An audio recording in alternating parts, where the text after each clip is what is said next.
There's a lot of people out there that are quick to judge, and sometimes it's valid, sometimes it's not valid, right? So, and I'm a people pleaser. I love hearing encouraging things. I don't like to be criticized, whether it's good criticism or bad criticism. I just don't usually like it, right? So I wrote this song about 12 years ago. I met my wife, Casey, at Great Lakes, and this song was purely inspired off of how she made me feel.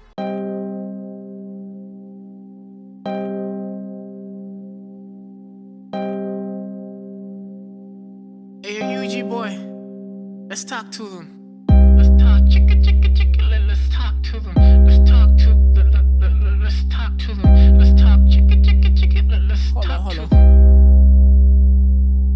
Yeah, I'm from a beautiful place, the Pearl of Africa. Hailing with a 256, it's in my blood. That's a gem where the mountains rise, with stories untold. The tapestry of cultures unfolding, so vibrant and bold. A symphony of stars, a celestial light. The drums beating, echoing through the night, just like a beacon of light. A reflection that's coming up from the Nile. I'm flowing straight into the heart of Africa with timeless stories untold. What's up, dog?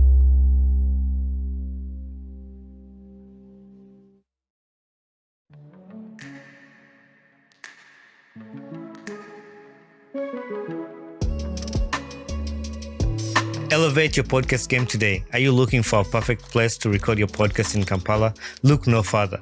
Danceoff Studios, located at Ivory Plaza on Wilson Street, Level 3, Room 4, is a perfect place for you. Danceoff Studios has professional recording equipment, comfortable and creative environment, expert for all your podcast needs. Book your session today. Find them on all social media platforms or reach out to them directly to secure your spot. Let them make your podcast dream a reality. Danceoff Studios, where stories come to life. 8, 7, 6, 5, 4, 3, 2, 1. Let's go. Danny Buegar is on the podcast. From Liberia to America, from athlete to coach, from music to minister, Danny Buegar has lived a story worth sharing. He's a brother, my former coach, a true man of faith. And on this episode, we talk about his journey, family, music, ministry, and the balance of life between the night shifts that he does and the gospel passion. Plus, he gives a sneak peek to his brand new song that's dropping soon. Don't miss this powerful and inspiring conversation. Danny Buegar, welcome to my podcast, brother.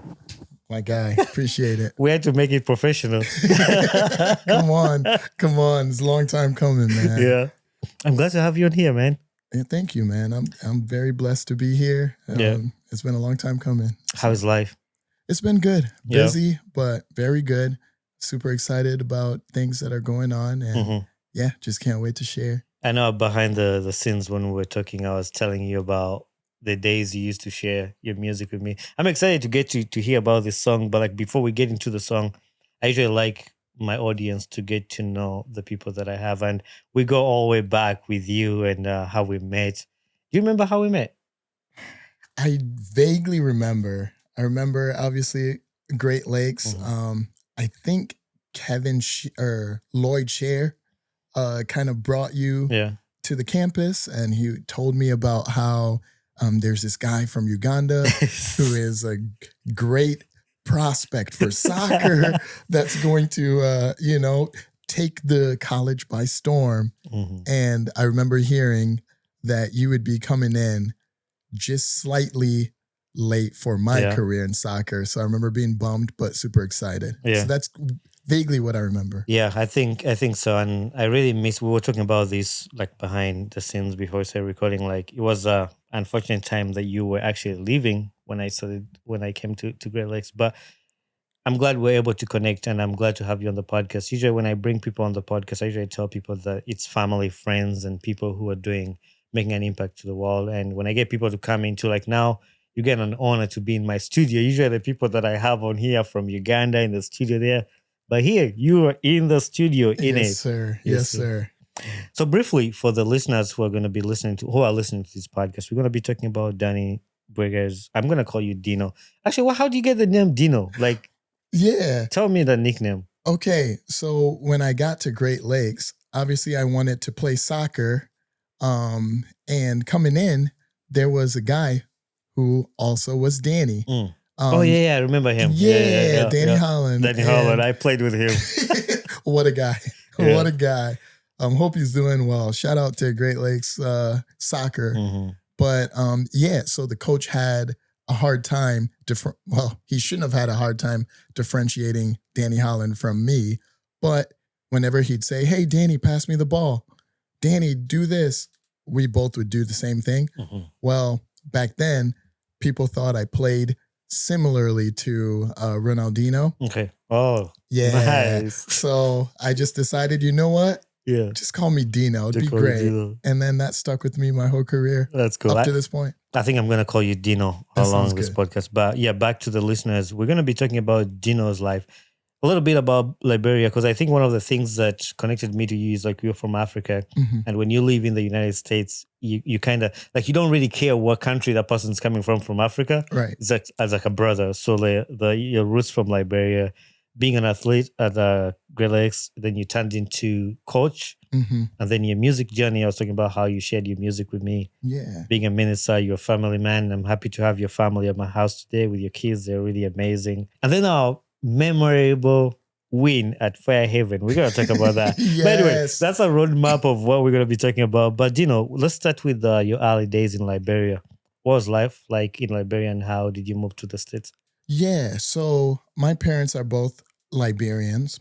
All right. And I have one sister who was born in Ivory Coast. The other three, we were born here in America during the course of my father getting his degree in ministry. Okay. Right. So all my life, I sort of grew up, my early days in life, I grew up in Liberia. Well, traveled quite a bit, but the main stretch that I lived in Liberia was post-war. So Liberia went through a 14-year civil war. And right after that is when my parents and myself, and I had two sisters at the time, we moved back to Liberia for them to do mission work there since they're from there. So living in Liberia was very hard, right? Everything you kind of see on TV as far as like poverty and what that looks like, is essentially what Liberia was like. Despite the fact that we lived in the capital, which is Monrovia. Yeah. So it was just really hard. I mean, clean, safe drinking water wasn't really a thing. So you had to be careful with that. 24/7 electricity wasn't a thing. Had to be careful with that. Life was just rough. I mean, people were trying to get over the Civil War and the trauma that came with that. So everyone was just antsy and on edge quite a bit, was basically my experience in Liberia. Yeah. How do you make the decision to move to the United States then? Right. Yeah. So when I turned 18, graduated high school in Liberia, my parents decided that it was okay for me to come back to America if I wanted, but with the focus being getting a degree, getting some sort of degree with college. Well, thankfully, them being in ministry over there, we had a missions group called Hope to Liberia that worked alongside them. And there were a couple people who decided that they could take me back to America and then, just kind of get me started on that journey and what that would look like. So I was able to leave Liberia by myself, essentially. How old were you? My family. I just turned 18. Okay. Yeah, so I was a fresh young buck, but yeah, just turned 18, left and lived in Indiana for a year, just getting reacclimated because I was born in America during the time that my dad was getting his degree. I didn't know if you had mentioned that. So I was thinking, because I know that part, but I didn't know if you had mentioned you were born in the States. Right. Yeah. So I was born in Chicago. Okay. So yeah, when I came, took a year to reacclimate, and then two of the guys from Hope to Liberia, they went to Great Lakes. They're Great Lakes alumni. They put in a word, and thankfully there was an international scholarship that was open, and I was able to take it. And then just kind of ran with it. Yeah. And here we are now. That's amazing. Yeah. When you were at Great Lakes, I know I mentioned you were an athlete and you played soccer and basketball. Right. Yeah. There's very many people that nowadays there are like people who play basketball from Africa, like guys from Sudan and Congo. Mm-hmm. How did you get into basketball at Great Lakes? Yeah. So I always have been like super competitive. Just no matter what it is. If we're playing cards and we're playing, like you're not my friend right now. You know what I mean? Like I'm trying to win by all means necessary. But I love competing. So when I got to Great Lakes, basketball seemed like a cool sport, but I didn't know how to play it. But I had a ton of friends back in the day that did play on the team and needed some reps. So they'd kind of call me over, hey, Danny, can you help with numbers? Well, because I'm so competitive, I sort of forced myself to learn how to play to the point where my freshman year, I was told by the coach, you have no shot. No shot at playing basketball ever, right? Yeah. Well, by the end of my sophomore year into my junior year, I had made the team. Now, I'm not saying that we were good during that stretch. Your boy went 0-64 during his career, but that's neither here nor there. 0-64. I did not experience a win in my Great Lakes days. We're much better now. Shout out to Great Lakes men's basketball, Shout out to Great Lakes men's basketball. But yeah, so that's kind of how I got into basketball, and now I'm much better. Yeah, and the school has got better at basketball now, and even soccer. Right. What did that teach you when you were at Great Lakes? I know even soccer wasn't that great. You were talking about because now they just say winning games, and I'm going to talk about the other part of soccer, but your journey while you were playing and playing basketball. What did that teach you in the times where there wasn't a lot of winnings? It did teach me a lot. I mean, I came from Liberia. Football is everything in Liberia, right? Like you come from Africa. If you play football, like you just know it's a whole different culture. Right. So I wasn't used to getting blown out all the time. So I had to learn humility, you know, and what that looks like. Like I had to learn that there's more to life than wins and losses, right? Like it's okay I mean, I hate to be this way, right? Because there is something to be said about going out there preparing, you know, making sure you're practicing and working on your craft to compete and hopefully win. Like the goal is to win, right? But there are times where you do give your best and that does result into a loss. And that's okay if you gave your best, right? And I definitely found myself more times than not on the losing side. But I got to learn that, you know what? I did do my best. How much of a leader was I? How much of a kingdom representative was I in these moments? And that's the biggest thing I got to learn from those very tough times. Yeah, that was my hardest part too. I came from Uganda. We had to play competitive football, like competitive. We would lose games, but like not very much like losing.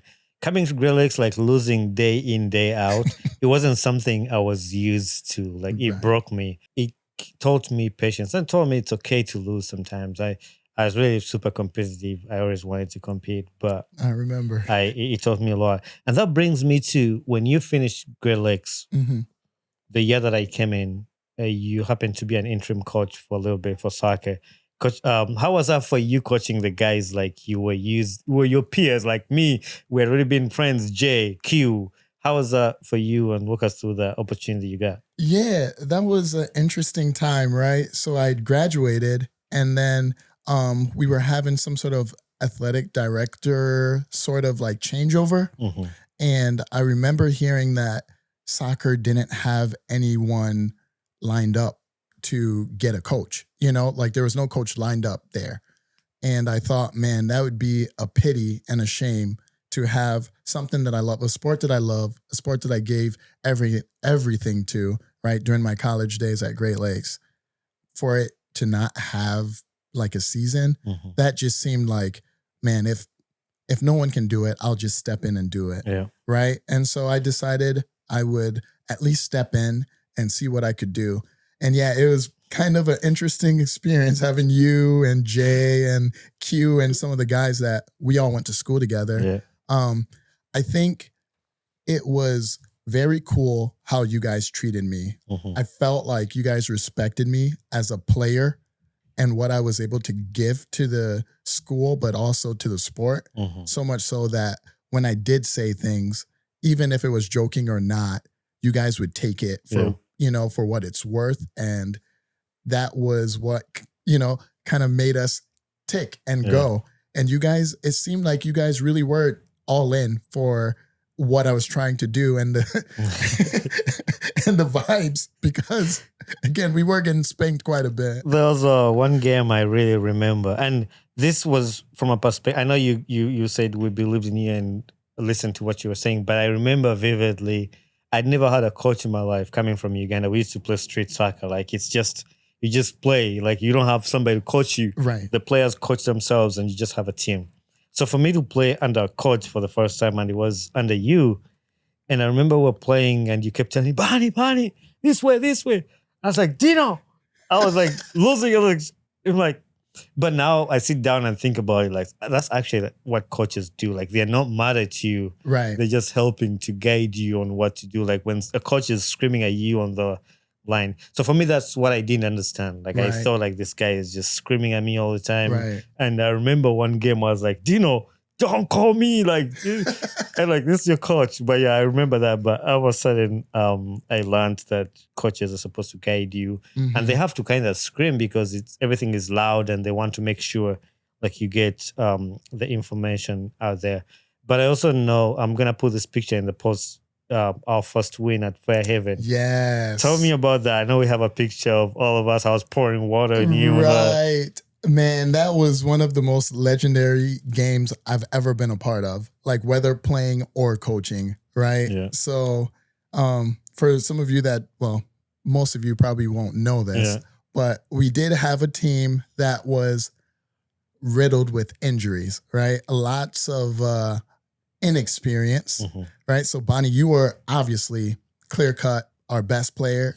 And they don't know. These people, the people who are watching from Uganda, hear that? I tell you, I played soccer. I was like, he was that guy. I was a killer. Yeah, he was that guy. He was the man. And we had you, and then we had like 4 or 5 athletes, right? Shout out to Jay, Q. Those guys were athletes. Devin Bagley, yeah. And then the rest were guys we essentially, and girls. Bodies. Yeah, bodies that we just depended on. Like, hey, just show up. Just show up. Right? You play baseball? Come on. We can work with you.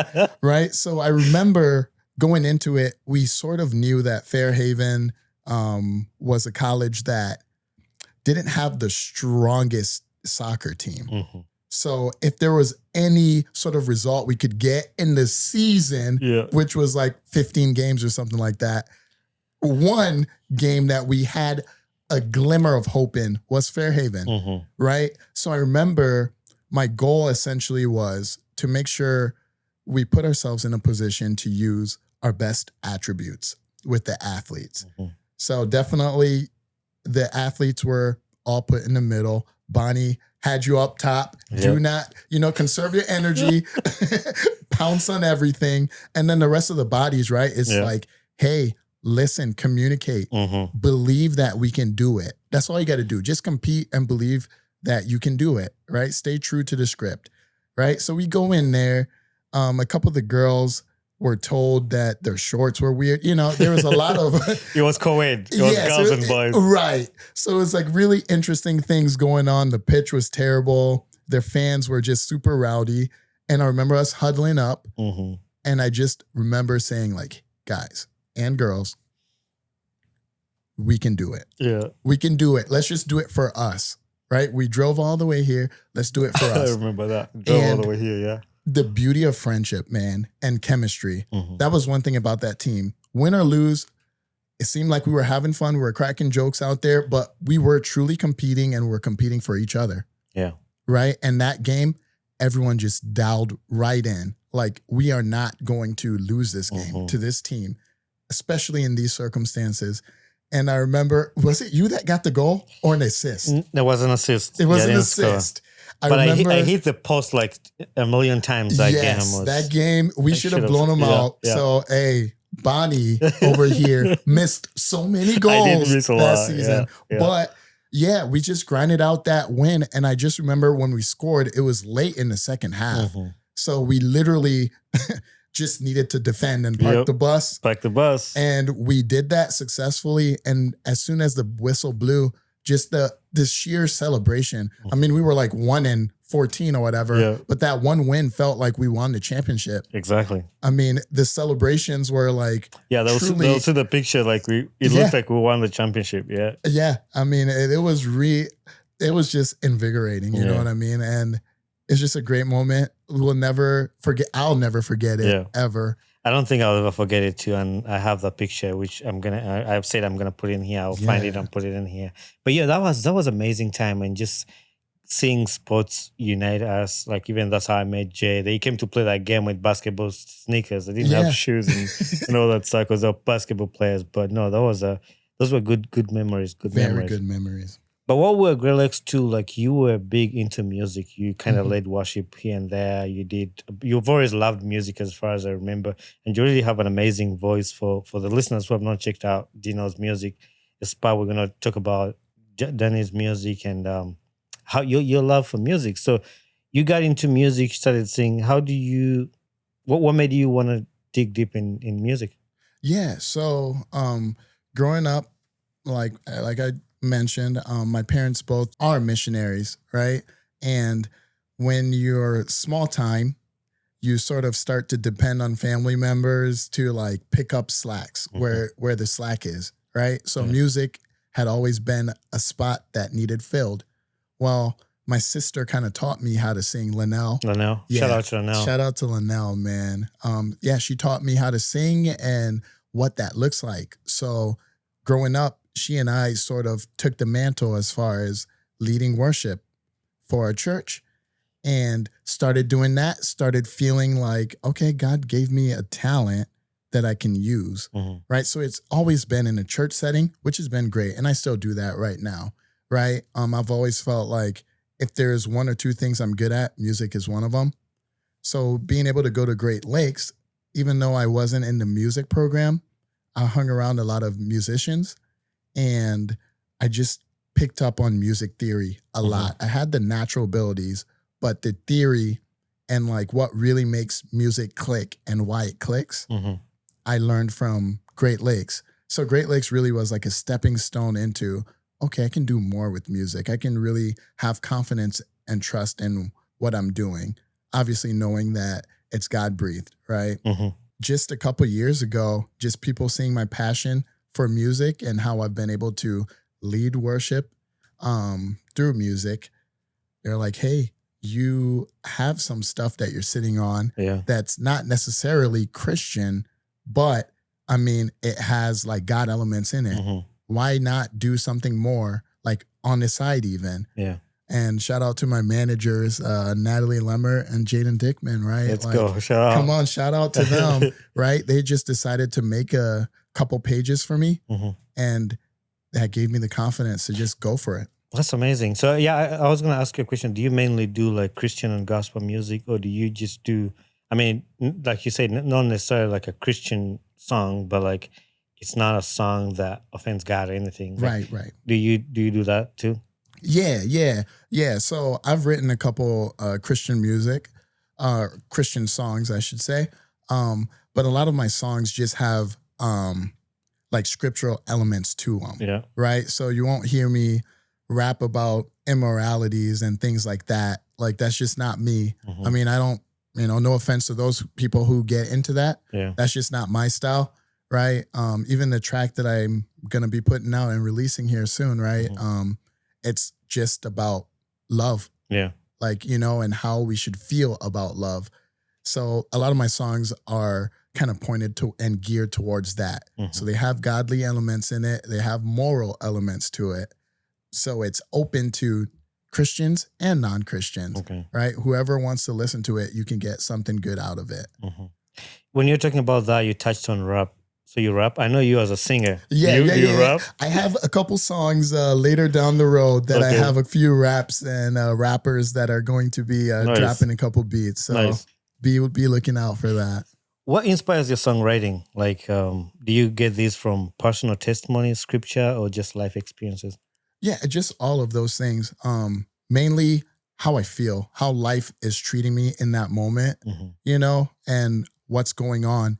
That's sort of where my heart starts. And I'm a Christian, devoted Christian. I try to stay true to the faith. I try to make sure that I'm representing the kingdom properly. And so whatever I'm feeling, I'm always thinking about like, what does God want from my life right now? Like, what kind of witness and testimony can I show right now in this hard time or in this good time, right? So that's where my passion comes from. That's where a lot of my creative ideas, as far as music is concerned, comes from. So I just tap into that, and then usually what comes out is quality enough. Yeah. You touched about the new song that's coming up. Yeah. Can you tell us a little bit more about the song, and like what message do you want the listeners to take away from it? And how long has it been since you released the new song? Yeah. So the title of the song is called Together Forever. Okay. I wrote it about 11 years ago. Wow. So yeah, I've been nervous to dive into this, this path or this career choice, right? There's a lot of, criticizers out there. There's a lot of people out there that are quick to judge, and sometimes it's valid, sometimes it's not valid, right? So, and I'm a people pleaser. I love hearing encouraging things. I don't like to be criticized, whether it's good criticism or bad criticism. I just don't usually like it, right? So I wrote this song about 12 years ago. I met my wife, Casey, at Great Lakes. And this song was purely inspired off of how she made me feel. Okay. Right? Yes, yeah. And so I sang this song to her while asking her to be my girlfriend.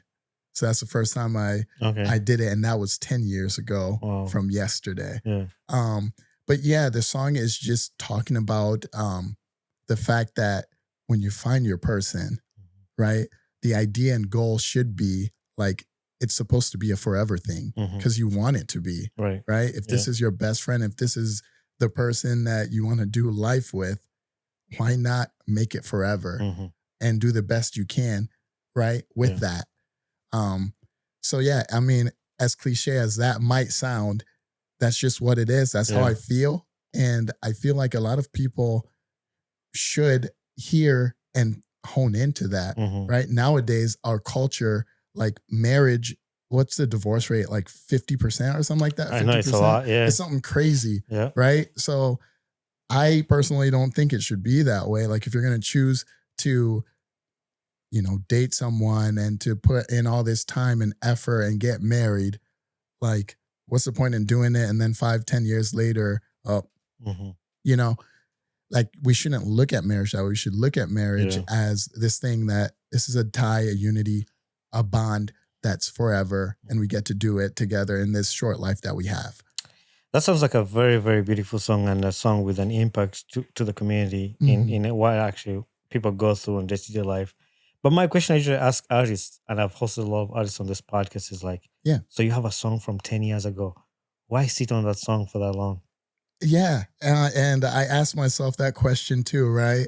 And that's lack of confidence, man. The circles I've been in back in the day, I guess I just leaned too much into the negative aspects of people maybe insinuating that I might not be good enough. And I probably wasn't good enough back then, right? That's been 10 years of me still being in music, being able to hone my skills to the point where I do feel like I have confidence in myself now more than ever. And there are people out there that do have confidence in my singing ability and my musicality, right? So I just needed the push, and I needed people that I could depend on truthfully to know that, hey, what you're doing matters, right? And this is the time. So this is the time. Yeah. So where can the listeners find your music? Where do you put your music at? Yeah. So we're going to be streaming it on all platforms. But right now, it's important that we pre-save it on Spotify. It's out for pre-saving right now. Follow my Instagram page, my Facebook page. And well, the username you use on Instagram and Facebook page. Yeah, it's Danny Orland Music. Danny Orland Music, which we'll put in the bio. Yep, we'll put in the bio. We'll put all the information to that, so you guys can go check out it. And I can say, like, I know it's you said back then you were saying this behind the scenes, but like back then you felt like you didn't do good quality of music. But I remember the days you'd share your music with me, and I'm like, man, that's a really nice voice. And I've had you sing here and there, so I really think, like, even when we think it was bad or when you think it wasn't very good, because I watched my episodes that I did 2 years ago and I'm like, oh my God, how did I do that? Like, but that builds us to where we are now, right now. Like, I don't take away any credit from the work that I did 2 years ago, whether it sounded bad or anything. It builds who I am and where it's taking me today. So absolutely. I really like that. And the remainder, go pre-save that on Spotify. Yes, sir. We're gonna put the link in the description to go check out the song and the music. And is there more music coming after this one? Or what's your plan, the long-term plan for your music journey? Right. So I have like 5 or 6 songs that are similar to, like, in the same boat. It's not quite an album, but they're all separate tracks that point towards this same goal, the idea of together forever. Yeah. Right. So all the 5-6 songs are predicated on love being a together forever thing. Yeah. So we have 5 or 6 in the bank. Shout out to Ivory Studios. That's my producer. He put out some heat in this track. So be looking forward to it. And I appreciate the follows. I appreciate the likes and the interactions. And we're going to build a beautiful thing here. So do you have any previous music? I know it could be something that you've done a long time ago, like any kind of music anywhere that listeners can go tap into right now that can give them a picture of what's coming? Sure. Yeah. So if you follow my Facebook page or my Instagram page, I've started posting some covers so you can get a feel for sort of the vibe that I'm giving off. Yeah. Right. Yeah. So definitely do that and interact with it. Like I said, share it. And October 16th is the official release date. October 16th. So be on Spotify or be nowhere. And so is essentially the plan is to add them like an EP? Because I mean, you can do an EP before you do like an album or something like that. Right. Yeah. Yeah. So the goal is to just, get this debut single out the way, have a lot of traction, gain a lot of fans, hopefully. Hey, shout out to Uganda. Come on now. We from the land. I'm expecting the sympathy follows, okay? Yeah. Maybe not sympathy follows, but just get traction as an artist. Because I'm a new young buck on the block. And best believe that there's many more good things to come. Yeah. So just getting that traction, once we get that, we continue to move on, continue to do projects, continue to start featuring people and getting featured, right? Just doing the things. But right now it's just getting our feet more than just wet. Yeah. I definitely I love music. And I think if I sit down to count how many episodes of artists that I've had on my podcast, like it's been the main, like most of the people have been artists that have been on my podcast because I love music. I do love music. I don't play any instruments. I can't sing, but just listening to music.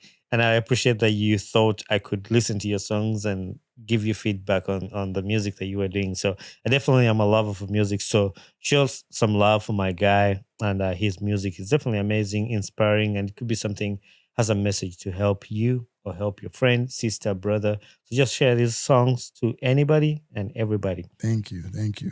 But I don't want to let you go without talking about, you said you talk about the song that you made for your wife and your kids. Like, how has that been? You have 3 beautiful daughters. Thank you. Shout out to your heart, girl dad, they're all girls. Come on. How has that been with the work that you do and your family, and how have you been able to maintain all that? Yeah, so it's definitely a sacrifice. I mean, it's not easy, but it's worth it, right? Being able to just have 3 beautiful daughters has been really a truthfully amazing experience. I never imagined necessarily being a girl dad. I thought I'd have a boy sprinkled in there somewhere, but Listen, some people say I struck out, but listen, I say it's a hat trick, man. It's a hat trick. Those girls are amazing. And it's been seriously an amazing journey with Casey, just being by my side and being able to, and me being by her side too, right? And just being able to do life together, raising these girls. I mean, she's been superwoman. So it's been a blessing. The sacrifice really comes from doing ministry as well. So I do youth ministry for St. Louis Church of Christ. Shout out to the church. Shout out to the youth group too. And then you're gonna tap Seek. in. Come on, that's Seek. So tap into Seek. That. Yeah. They've taught you that. Yes, sir. Come on. That's Seek. So dude. So I've literally had to rewire the way I live life. I mean, I worked the night shift simply because I wanted more time with ministry and being able to pour in and invest, because I do think it's important to be able to serve in whatever capacity you are, if you're a Christian. And that's what I do. So I work night shift. That gives me one day in the week that's kind of open. Even though I'm lacking on sleep, I'm able to pour that time and energy into youth ministry. And then on Sunday mornings, I also lead worship through music. And then Sunday nights, we do Seek, which is our youth group name. Seek. Oh, when you said Seek, I thought it's this slang. It's pretty sick. Like when somebody says so, that's why I reacted. I was like, hey, this is sick. No. Because when you're in youth group, all these kids have these slang words. Oh, they it's say, like, crazy. It's sick. It's dope. It's what's a bassing or something like that. Right. It's like, where do they even get these words? But so you do night shift. You have a family. You do ministry. Mm-hmm. Where do you get time for your own music? Yeah, so that's where the passion of it comes in, the sacrifice, right? So usually when I'm at work, I'm able to do work while I'm, having my creative mind going. Mm-hmm. So I'm thinking about, okay, these words go together well. Yeah. And I do play instruments. So I already sort of know the theory behind what I'm trying to do. So usually when I'm putting a set together for Sunday, I'll just take a little bit of time to just see whatever creative juices I have going on, and then I pour it into that. But like I mentioned earlier, it does help that I'm so grounded, or I try to be grounded in my faith. So when I am doing worship music and things like that, I'm still able to do Christian or worship music because I know that it's God-breathed still. It still has those godly elements that we should be exhibiting as Christians. So it ends up all coming together in a beautiful way. That's amazing. And now we're going to go to your legacy and vision forward from here. What do you want the young people, especially in Africa, African kids who are in America, like learn from your journey? I know like your journey might be different than other kids, but like sure.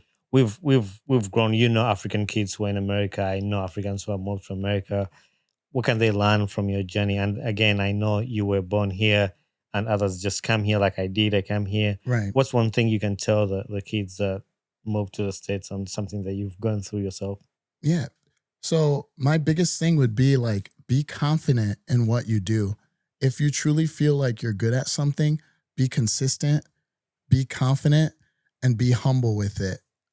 Like if you can follow those three things, as well as surround yourself with people that uplift you and encourage you, but also will tell you the truth, right? Because right now our culture is kind of set up to kind of steer you in the wrong path. Like if you're okay or not as good at something, you more times than not, friends would be too afraid to tell you to your face, like, hey, you're not really there yet.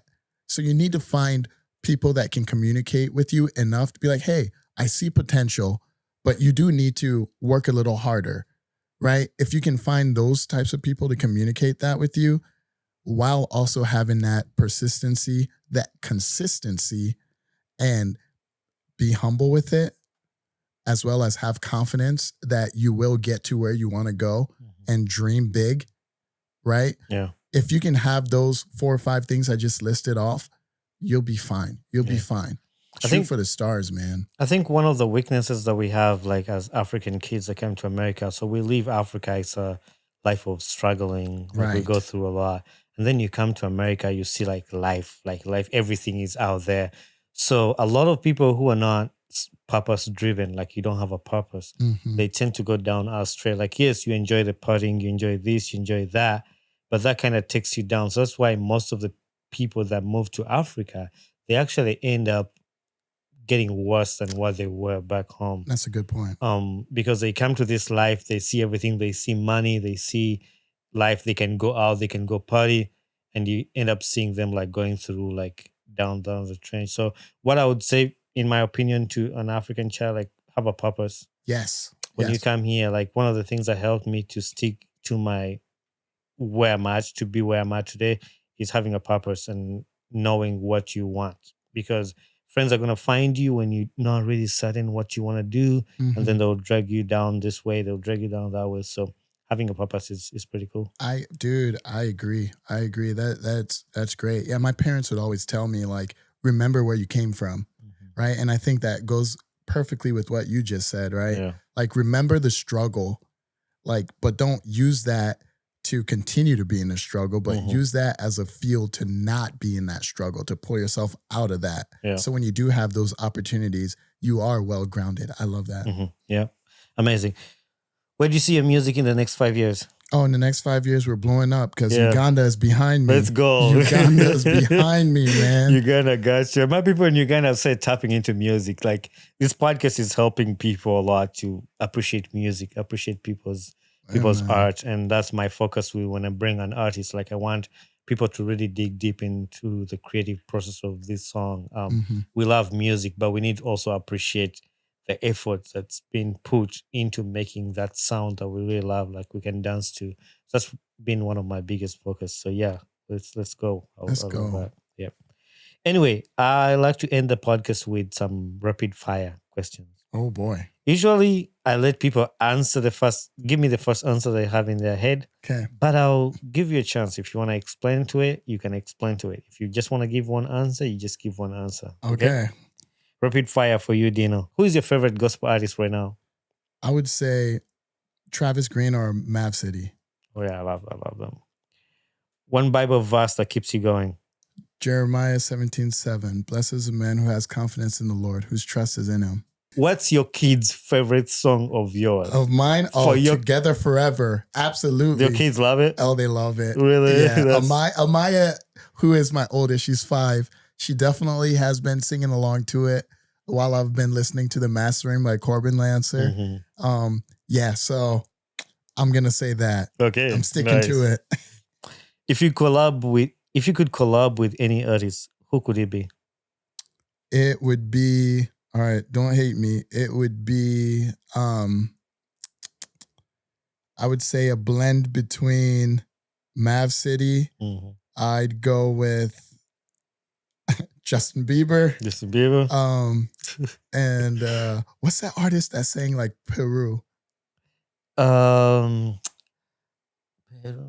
And Burna Boy and Burna Boy and was it Ed Sheeran? Ed Sheeran, yeah. So any one of those, just call your boy Danny Orland. I like Burna Boy. I like that song actually. That song is legit. Coffee or energy drink for those night shifts? Oh, it's got to be energy drink. Yeah. We go with Alani's. Yeah. You know, get that vitamins in. So you don't feel too bad about yeah, dude. It gets me going. I try to drink the Monsters, but they make me shake like this. Yeah. Red Bull Monster. I had the same sort of thing. I quickly got off it. But Alani's get me grounded. And yeah, I'm able to function with Alani's.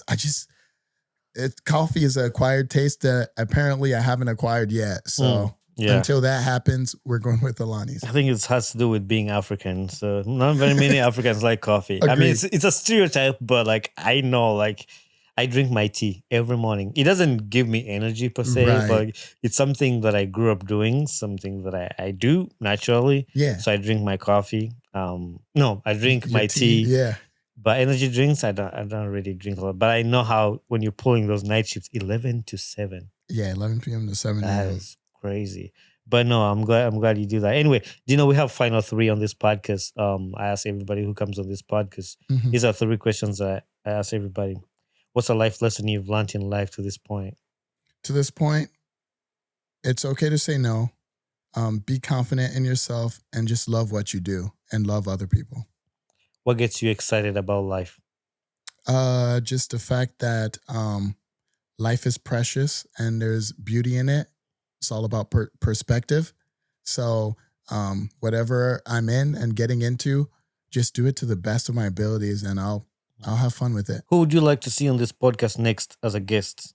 That's Ooh. a signature question, and you'll help me get these people here. And since you are in studio, it has to be somebody who can come in our studio. Someone who can come in your studio. I would love to see someone from my church, or from Rock Lake Christian Assembly that I somebody serve. like Justin Lilly or something. Justin like Lilly that. can come through. Corbin Lancer, my producer, he's in that. Gary Rose, shout out Gary Rose, youth minister. Yeah, so anyone like that. No, definitely. I love having these drop-ins of, I know mostly my podcast is online and I do the online stuff, but like when I get to sit down with somebody, I get to practice that. Not practice per se, but like having the physical conversation too. Yeah. I really love that, and like just uplifting people in my community and like people that I know. It's amazing for me to do. So, it's a wrap. Thanks very much, my brother. Go pre-save that song, all of you on Spotify. We're going to have the links in the description. We're going to have all that in the description where you can find his social media platform, his music, and everything is going to be in this podcast, in the description. Shout out to Liberia too. I ain't forgot. Yeah, you didn't mention Liberia Hey, and all that. Listen, it's all love. Just follow me though. Follow me. Uganda, Liberia, and USA. You already know. Is there anything you want to say to the listeners before I let you go, mic off, or anything I didn't ask you that you want to? Yeah, I mean, the biggest thing is, first of all, I mean, I'm glad that you guys are following Bonnie and the Ugandan Boy Talk Show. I mean, it's been influential, obviously, in Uganda, but just worldwide. Continue to show that love. And I hope and pray that you guys can take a chance on someone like me, someone new to the artist world. Continue to show love people, and Thank you, Danny. It's a wrap. It's a wrap, baby. Let's go. Hey there, my name is Bonnie Chibuka, the podcast host of the Ugandan Boy Talk Show. Thanks for watching and listening to my podcast. If you enjoyed this episode, don't forget to hit the like button and don't forget to subscribe. Also, leave a feedback on this podcast because that's how we grow. Thank you very much and be blessed. Hey, yo, what's up, people? My name is Danny Orland. I'm an artist, music artist. I've been hosted by the Ugandan Boy Talk Show. Please tune in to this episode where you get to hear about me, learn more about me, as well as the new song coming out, Together Forever. You don't want to miss it.